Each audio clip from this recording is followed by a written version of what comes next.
रामकृष्ण हरी मंडळी. तर माझी तयारी चालू आहे. गणपती बाप्पा येणार आहेत, तर गणपती बाप्पांसाठी डेकोरेशनची तयारी चालू आहे आणि मी स्वतः एकटीच घरामध्ये डेकोरेशन करत आहेत. बघा एक एवढा पसारा पडलेला आहे. ऑलमोस्ट माझं निम्यापर्यंत काम झालेलं आहे. आणि हे दिसतात ना जे गजरे आहेत, सगळ्यांना वाटतात की फुलांचे येत आहेत, पण हे गजरे आहेत पप्पांनी माझ्यासाठी आणलेले. आता मला दुसरं काय घावी नाही म्हणलं, ह्यावेळेस फुलांचं आणि लाईटिंगच करावं म्हणलं. त्यामुळं गजऱ्यांचं मी डेकोरेशन केलेलं आहे. सिम्पल बट स्वीट तेवढंच छान मस्तपैकी असं केलेलं आहे.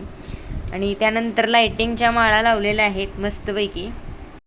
हे झालेलं आहे आमच्या डेकोरेशनचं 90% काम. कारण अजून टेबलला बेडशीट हातरणं बाकी आहे, अजून चौरंग मांडणं बाकी आहे आणि तिथं स्वस्तिक ओम ते काढणं बाकी आहे. आणि आता मी करते. हा बघा आमचा फोकस छोटासा मस्तपैकी किती छान मस्त त्याचा फोकस पडतो आहे.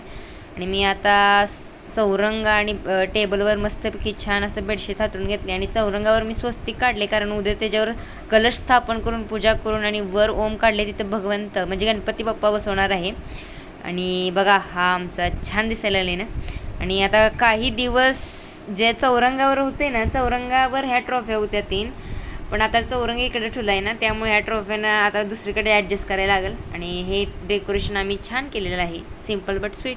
हे बाप्पासाठी छोटेसे असे दागिने आणि हार आणलेला आहे आणि ही कुंची आणलेली आहे. आणि सगळं झालेलं आहे. फक्त आता आतुरता भगवंत म्हणजे गणपती बाप्पा कधी येतोय.